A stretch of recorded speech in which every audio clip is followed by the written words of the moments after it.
Okay. Natalie. Okay. Natalie is a professional physique athlete, fitness model, and mind-body transformation coach who found healing through adopting a low-carb lifestyle over 10 years ago and went on to build the body of her dreams. True that. Having overcome a host of chronic health conditions and a lifelong battle with binge eating and bulimia, Natalie's passion and mission in life is to empower women to become strong and resilient, mentally, emotionally, and physically, so they can live in the bodies and the lives they love. Now a WBFF pro bikini model, trained life coach, certified health coach and personal trainer, and nutritional therapy practitioner, Natalie specializes in low-carb nutrition for body transformation with a focus in disordered eating and behavior change. Can't wait to hear this. Everybody welcome Coach Natalie.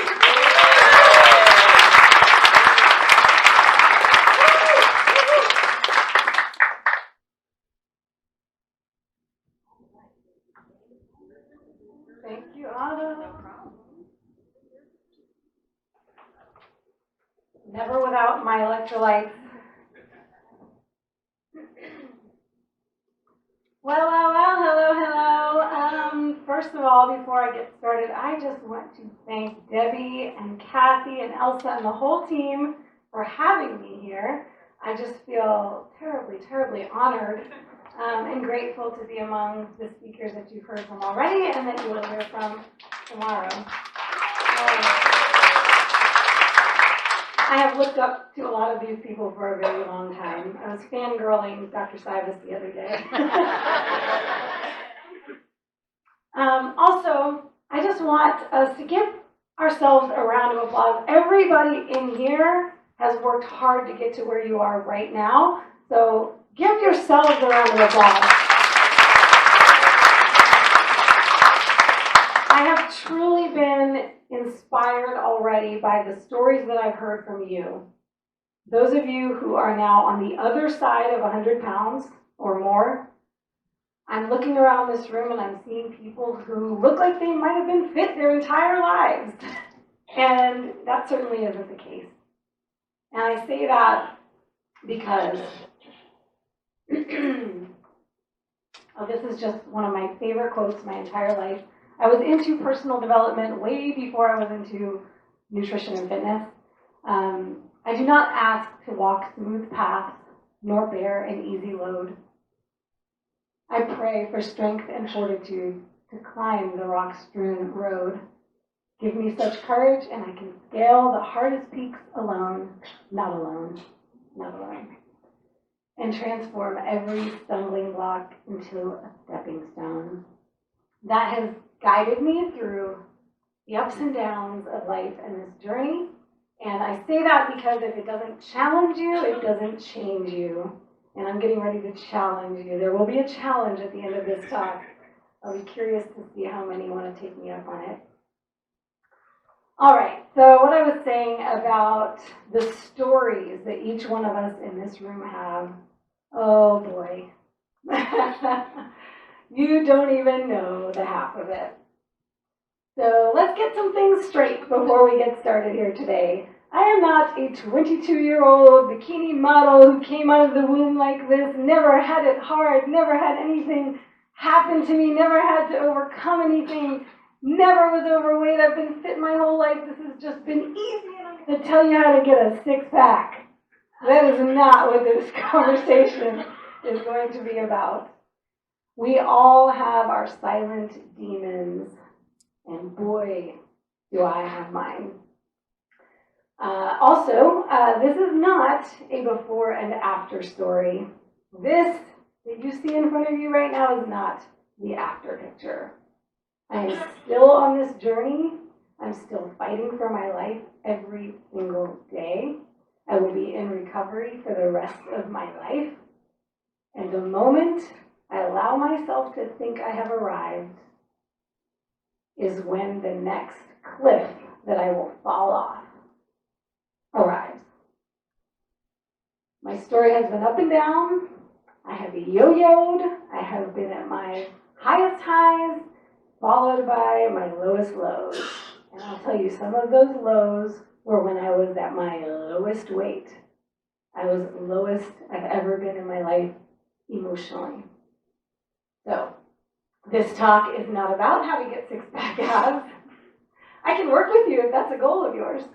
But the main thing I want you to take from this is that our minds do some interesting things if we pay attention to them. So today it's all about learning to listen to that chatter in your mind that will stop you from achieving what you want to achieve in life. And some of that chatter could be happening or could have been happening up until now. Oh, what can she tell me? She doesn't know my struggle. What is this fit pro going to tell me? She doesn't know what I go through.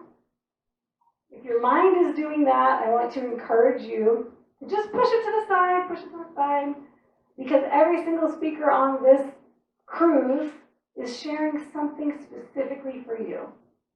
It may not be everything that they have to say, but there's something that each of us is going to share that is going to be just for you. So, here we go. We're going on a ride. Comfort zones are where dreams go to die. I've been a big Tony Robbins fan my whole life. That's where I got my life coach training. And he says, if you're not growing, you're dying. That sounds harsh, but this is true. There's no such thing as stagnation. Coach Bronson talked about plateaus. If you're plateaued, you're moving backward. There's no such thing as stagnation. So all the good stuff happens outside your comfort zone. So I want to challenge you. And some of the things I have to share may make you feel very uncomfortable. But that's my goal. I hope that I make you feel uncomfortable. Buckle up, Buttercup. We're going on a ride.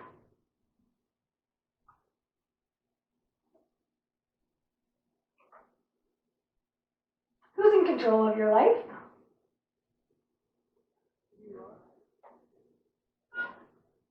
We are. I love that. Yes. Well, are you really?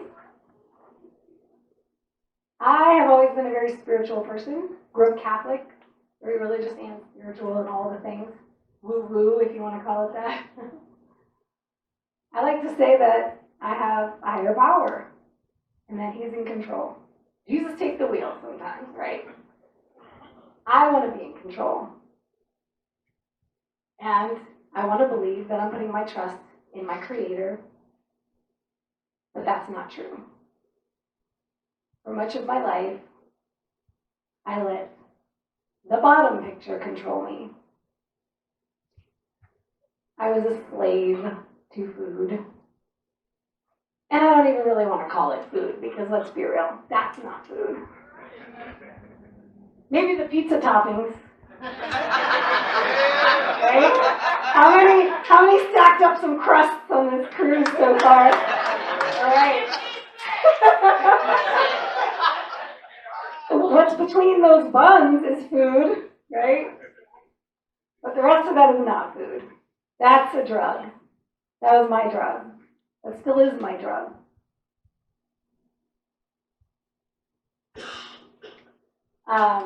Coach Bronson can tell you for sure that I don't like to be told what to do. If he wants me to do something, he better find a way to make me think it was my idea. My independence means everything to me. Everybody born in February. My Aquarius in the room. Yep, you probably can relate to that. I want to be independent. I want to make my own choices. I want the authority of my life. Nobody better tell me anything. So to give my power over to food, to control me, the decisions that I make, and how I show up in life, robbed me of that freedom. Again and again and again. How many believe this? Weight loss is 80% diet, 20% exercise. Coach Bronson might have thrown something new out there, 50-50. How many believe it's 50-50? False. It is 100% mental and emotional. How many would get results if you couldn't follow the diet? Get a new training plan, new exercise routine, sign up for a gym. If you don't go, is it going to help you? Right? It's this that's going to control us. Have anybody heard of a growth versus a fixed mindset before? So fixed mindset is I can't because X, Y, Z. I'm broken. There's something wrong with me. I'm just not going to be able to do it. This is what I know. This is what I was taught. I can't overcome that.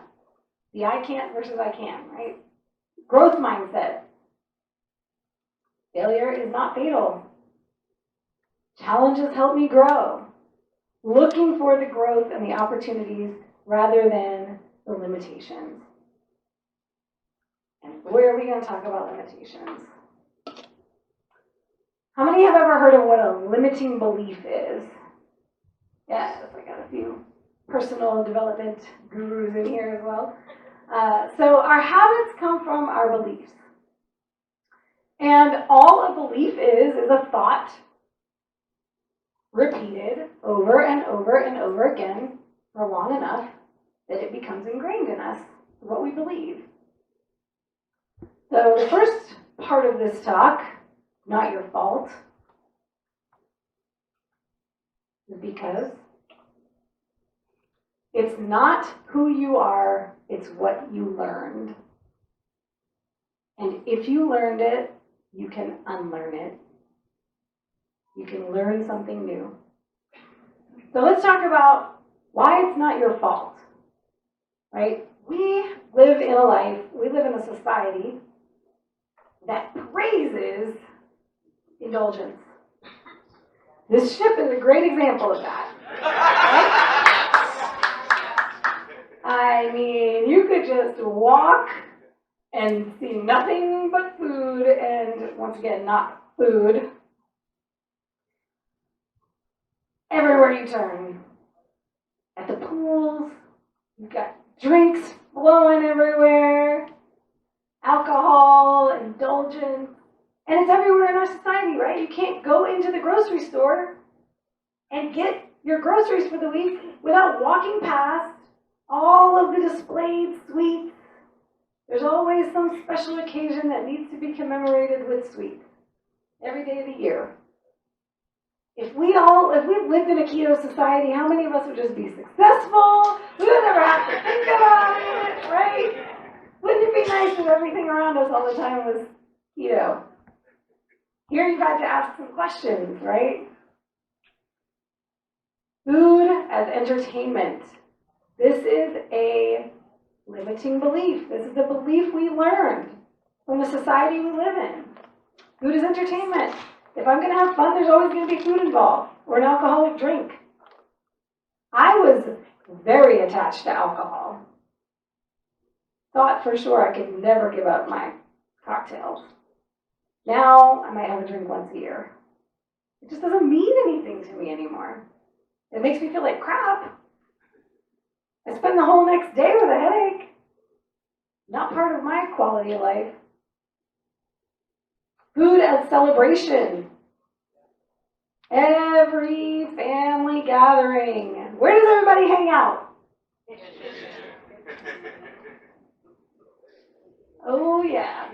Everything has to be celebrated with cake.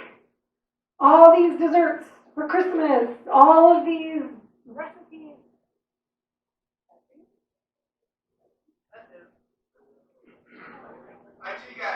I don't fix that one.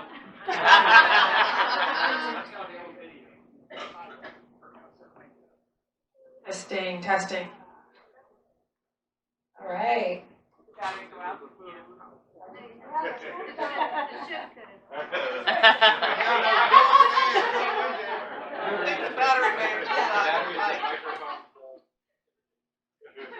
Celebration. So I know for me, this has been a big one. Every time I've fallen off my journey, it's usually because I went home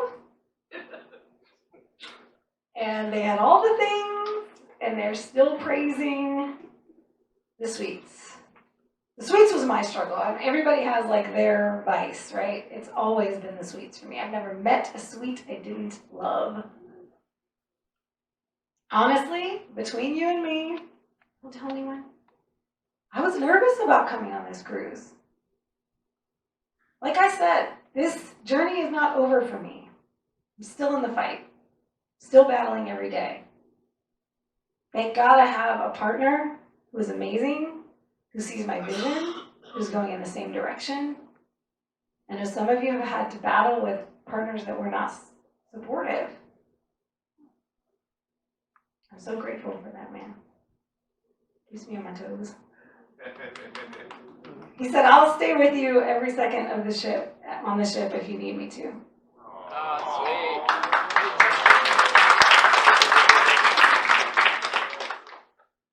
Food as emotional management. This is why I'm Dr. Savis's fangirl. I send his videos to all my clients. I'm like, you gotta watch this guy. Just listen to what he has to say and then we'll talk. Oh boy, this is my other big one. I'm gonna break this down for you in a little bit and explain why there's no such thing as emotional eating. But boy, is that a limiting belief. We turn to food for comfort. We turn to food when we're feeling anything or nothing, or we don't want to feel anything. Anybody ever felt like that, lady? If I had $1 for every client that came to me and said, I self-sabotage, that's my thing, I self-sabotage. First of all, we don't want to identify with that. So to say I self-sabotage is a way of exclaiming that this is who you are. That's not who you are. But why do we do that? Why do we do so good for a little bit and then face plant into a pile of donuts? Because breaking habits is hard work. Can we just acknowledge that for a second? It is hard, right? Sometimes it is hard to live this lifestyle. And we tend to beat ourselves up. Like, we're supposed to just be able to do this. It's supposed to be easy. And we look for all of these shortcuts to try to make it easy. How can I make this easier for myself? The key, the trick to real success is not looking for how to make it easier. Remember scaling the peaks? Scaling the hardest peaks? Embracing the difficulty. A really important thing I do with my clients when we get started, we face the pain, we face the difficulty. Say, okay, it's time to acknowledge how hard this is going to be because you're going to have to fight.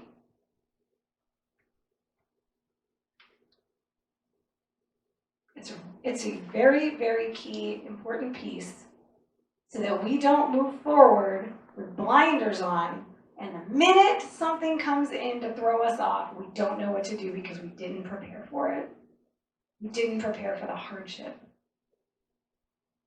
We'll get to the how-to on that in a bit. But this is why we self-sabotage. A little thing called resistance. We have a brain that was built. We have 3 parts of our brain. We have a survival brain. You may have called, if you've ever heard of this concept, you may have heard it called the lizard brain, the reptilian brain. This is the brain built for survival. This part of our brain is seeking safety, comfort. Everything's going to be okay. We have another part of our brain that's the emotional part of the brain. That part is seeking connection, love. And our higher brain, our higher self, our human, what makes us human, the prefrontal cortex, is the executive brain. This is where our problem solving and our learning comes in. This is where we're functioning on all cylinders. Those habits that we find ourselves in again and again, it's a survival mechanism. We are seeking either safety or emotional support. Safety and connection. So, most people would rather have familiar problems than unfamiliar solutions. Our survival brain is always looking for what's familiar. If we were cavemen, and we come across a bush, and there's 2 bushes with berries on them. One of those bushes has berries we've eaten before. The other bush has berries we've never seen before. Which one are we going to eat to make sure we're going to live to see another day? We're going for the berries we've eaten before. It was just ingrained in us.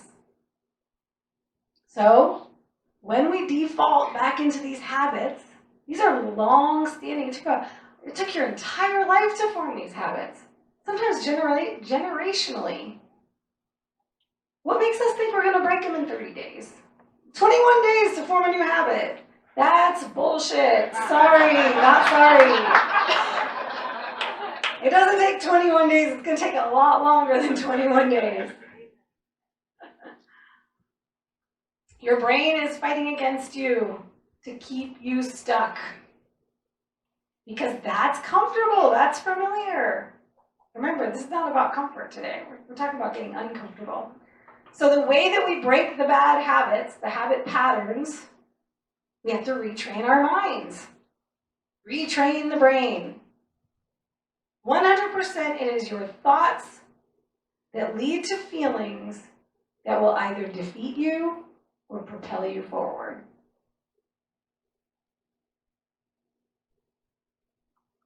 The good news is, if you learned it, you can unlearn it. Remember, it's not who you are, it's what you learned. Here's another fun favorite quote of mine from Brian Tracy. You begin to fly when you let go of self-limiting beliefs and allow your mind and aspirations to rise to greater heights. So who's ready for that part of the journey?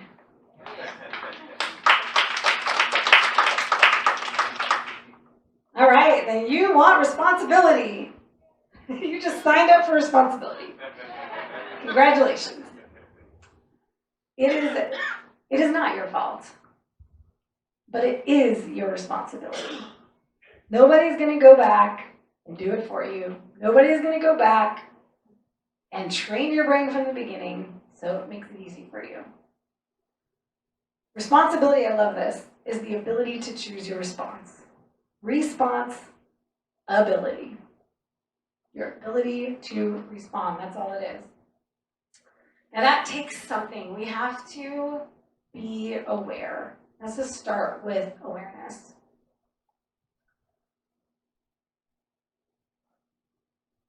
So I'm going to ask you to do something.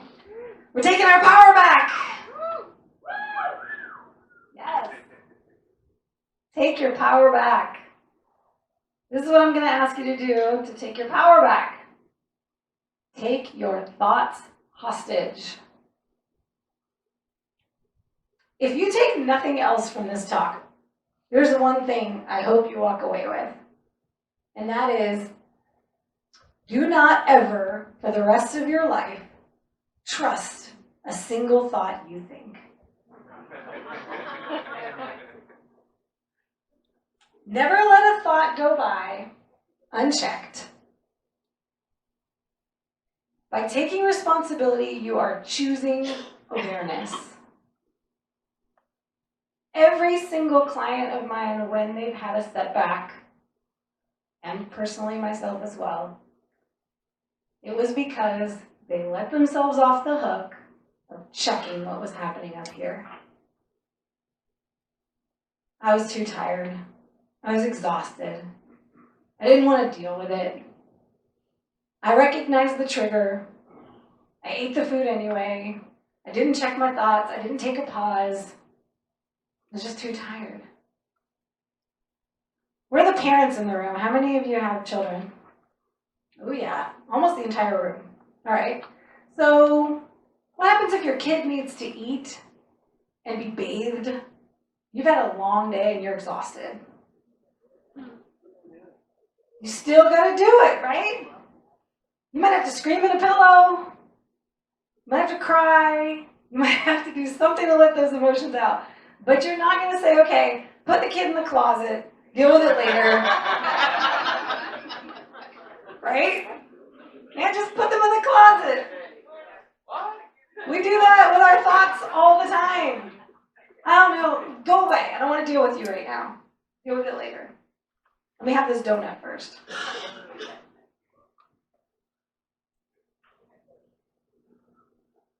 The truth is, you get to decide which thoughts you believe and which ones you don't.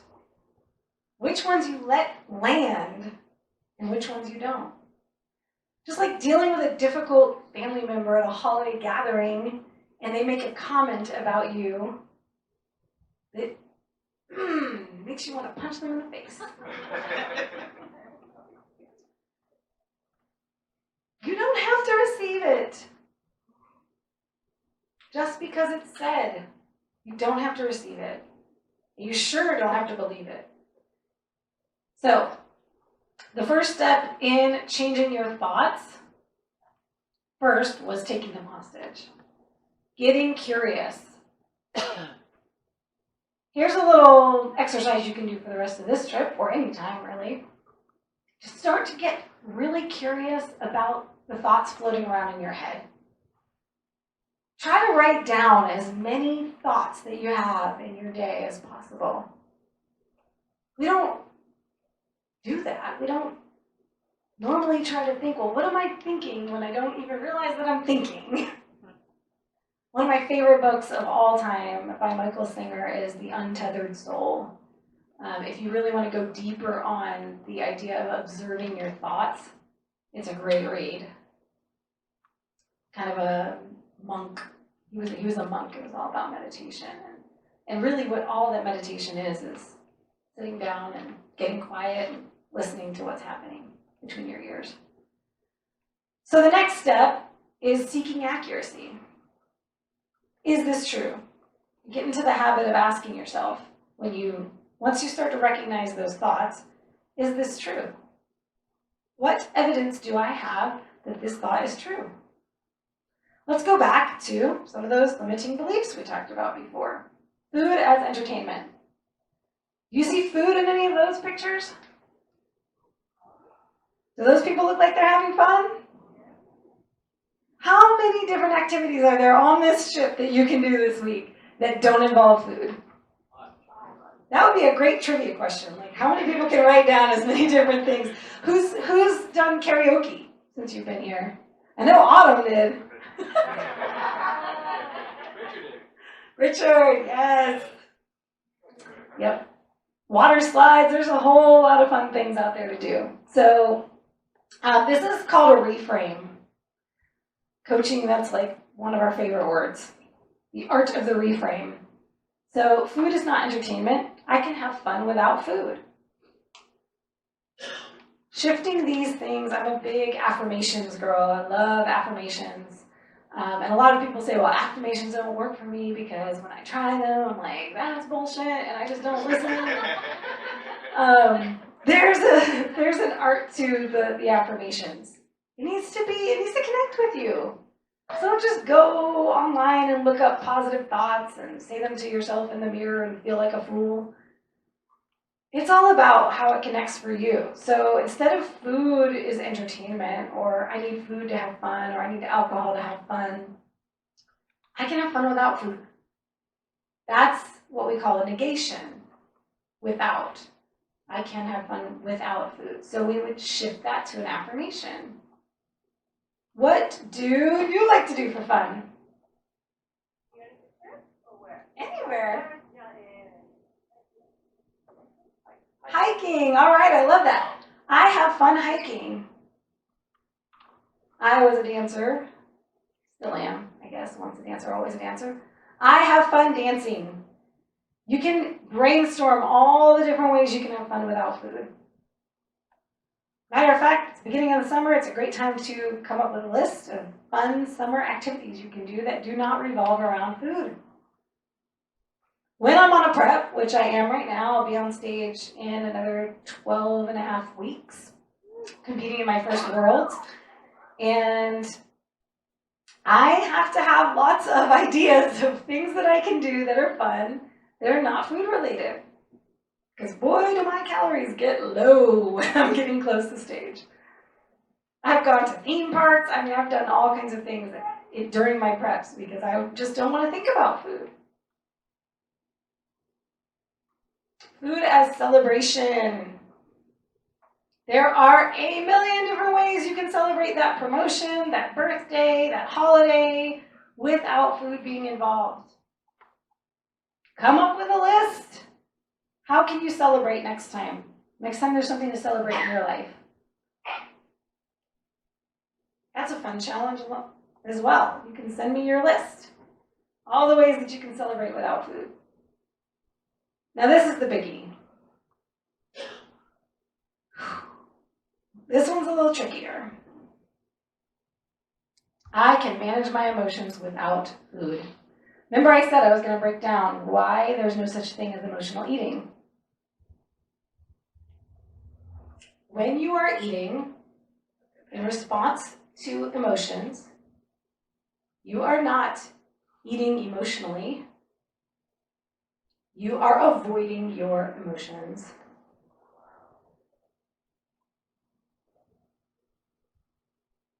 And guess what? When you do that, they're hanging around waiting for you.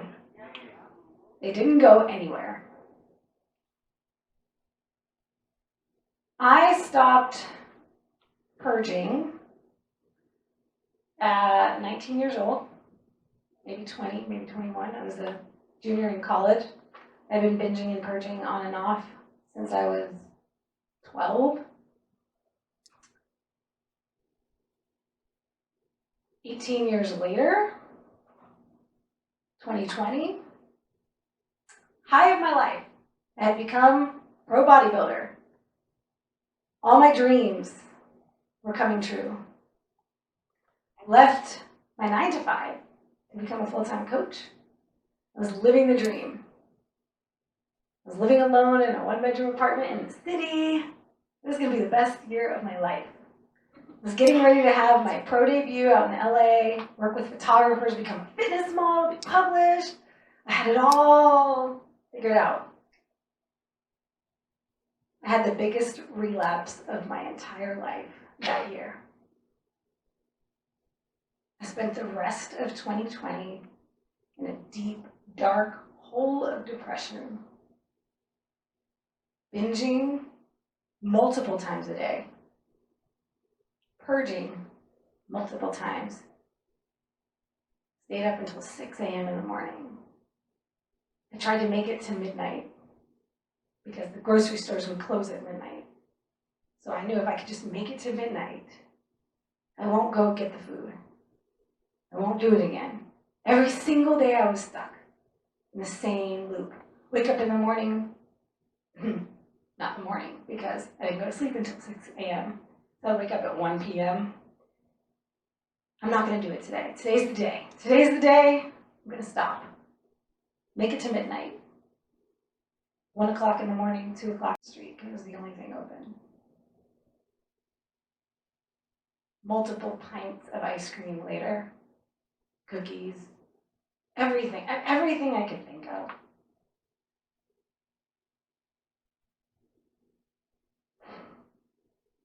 You don't know how low you can go until, I didn't know I was going to share this story today, by the way, but it's going there, so we're going to go with it.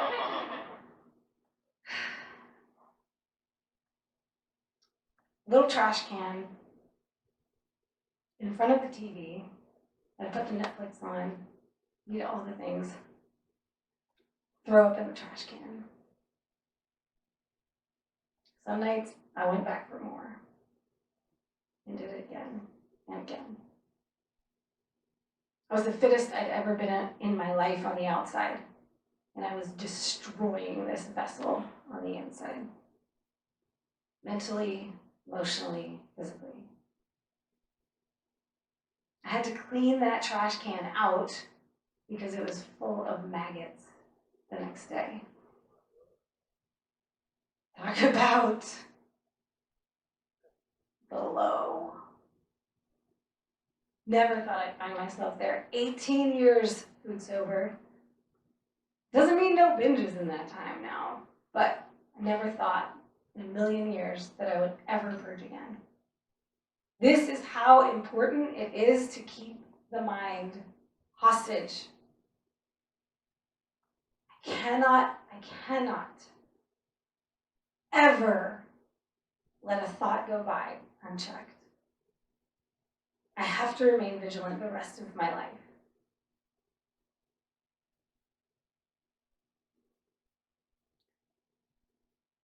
It wasn't until I learned how to manage my emotions, how to face them.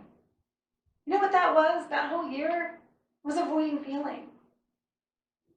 I had things inside that wanted to be seen, wanted my attention. Remember those two brains, the survival and the emotional brain. What do they want? Safety and love, connection. Food, there's no such thing as eating emotionally. When you eat emotionally, you are disconnecting from yourself. You are disconnecting from your emotions. You're separating yourself from love, connection, and safety. We think we're giving that to ourselves with the food. We're walking farther away. I didn't want to be with the uncomfortable feelings. My entire identity was with that career I left behind. I thought, woohoo, I'm done. I no longer have to do my 9 to 5. Now I can live my passion and it's going to be great. And I didn't know that a part of me no longer had an identity. And that would be hard. I didn't see that coming. There's always a trigger around the corner that could bring up these cobwebs we didn't know were in there. If we don't deal with them, I spent 2021, I took a whole year off the stage. This says Training Camp for the Soul on it. I took a 90-day program and then a retreat, all just learning to connect with myself and others in a safe space. Learning how to feel the uncomfortable feelings and process them in that moment so that I'm not pushing them aside, shoving them in a closet, turning to my drug of choice.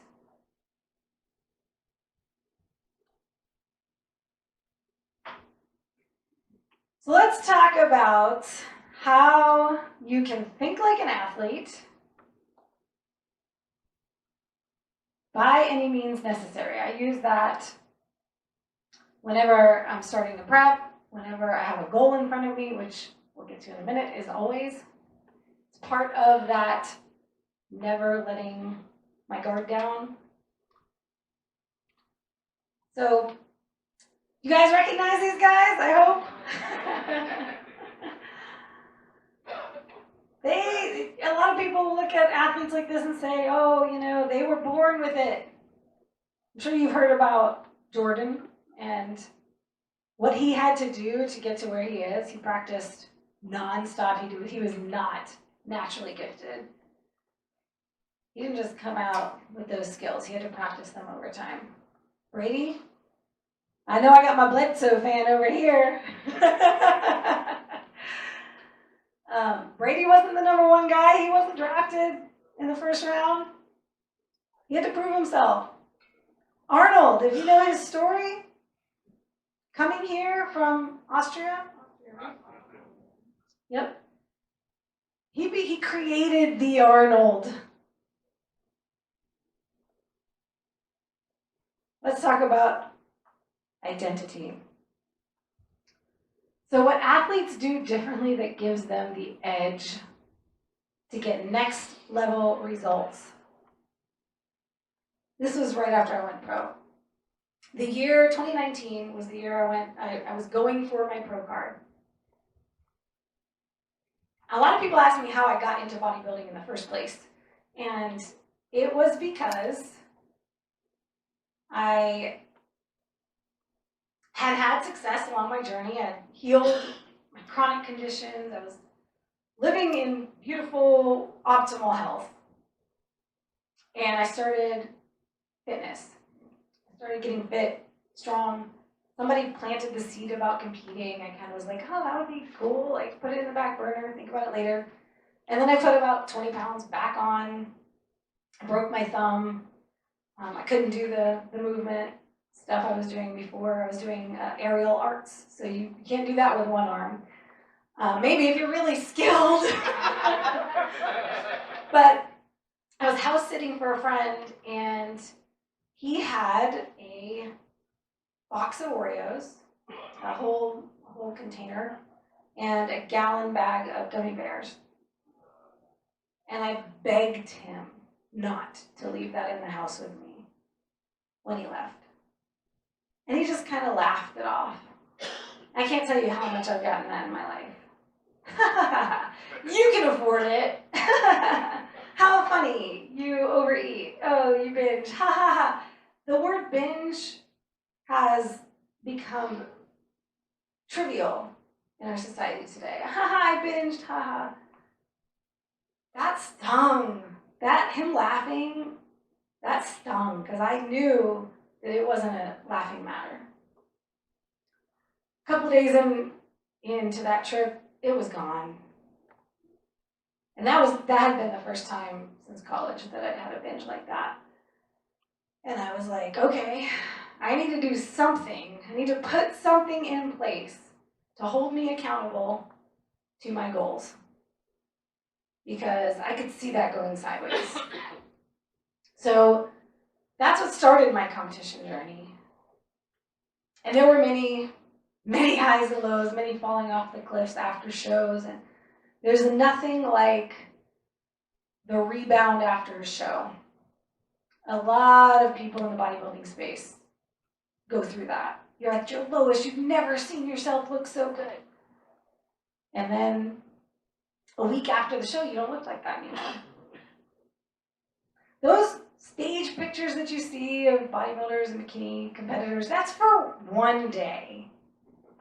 We do all kinds of crazy things to optimize to look that way for a few hours.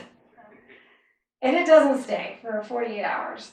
A couple days later, it's already gone. You're already back to, you're still pretty lean, but you just don't look the way you did on stage. And then a week goes by, 2 weeks go by, you start putting back on body fat. You have to. You get way too low to maintain that body fat year round. So you have to put that body fat back on, but when you do,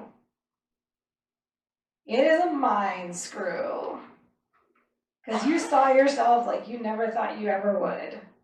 And now the body dysmorphia is real. How many still battle with body dysmorphia, still see yourself the way you were before you lost the weight? And I have many clients who come to me who lost the weight, got to their lowest, still see themselves like that, and now they've put 50 back on. And they have that reality check hitting them in the face. So I had to tap into an identity to take it to the next level. When I wanted to go pro, it was time to do what pros do. I had to step into the identity of a pro athlete. Every morning, it's not just about what we feed ourselves food-wise, nutritionally, it's what we feed ourselves mentally and emotionally.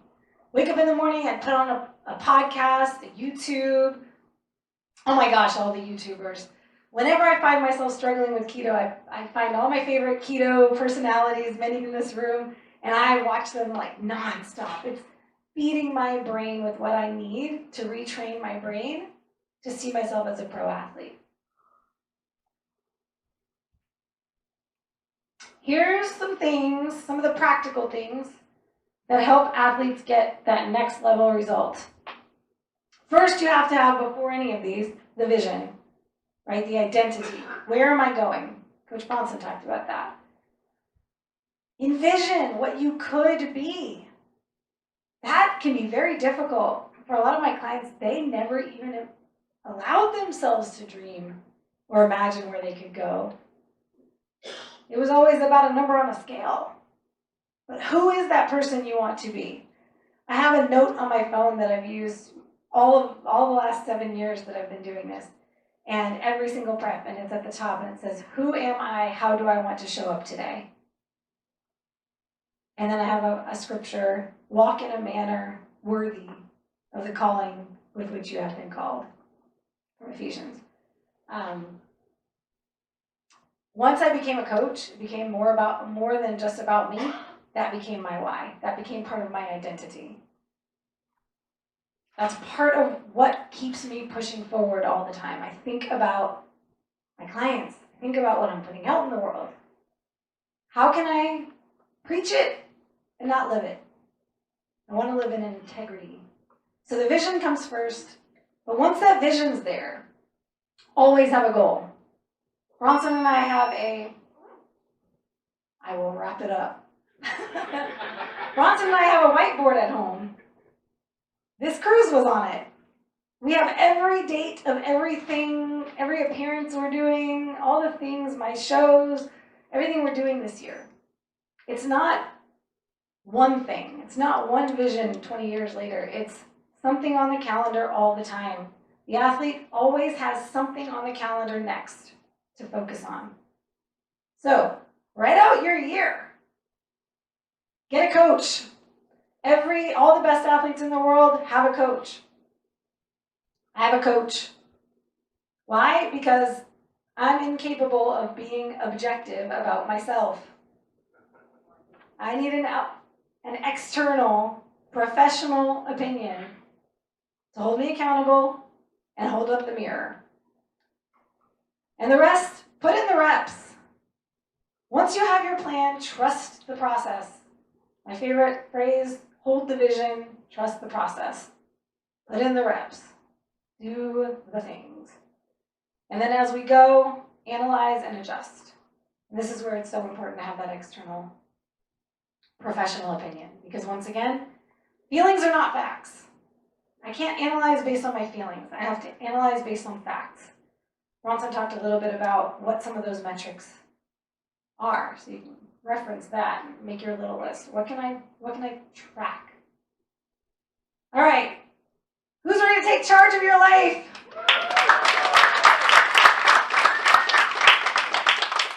You'll get these slides, I believe. So here's just a few do's and don'ts of what owning your journey looks like.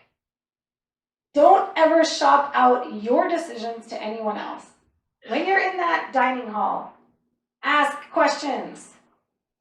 Don't ever make an assumption about anything that you did not prepare yourself. Seek advice. Do not seek advice from those who do not understand where you are and where you're going. We have plenty of wonderful professionals in this space, in the keto space. Go to someone who is where you want to be. Don't share the details of your journey with the haters. Find your cheerleaders and share it with them. There's a room full of them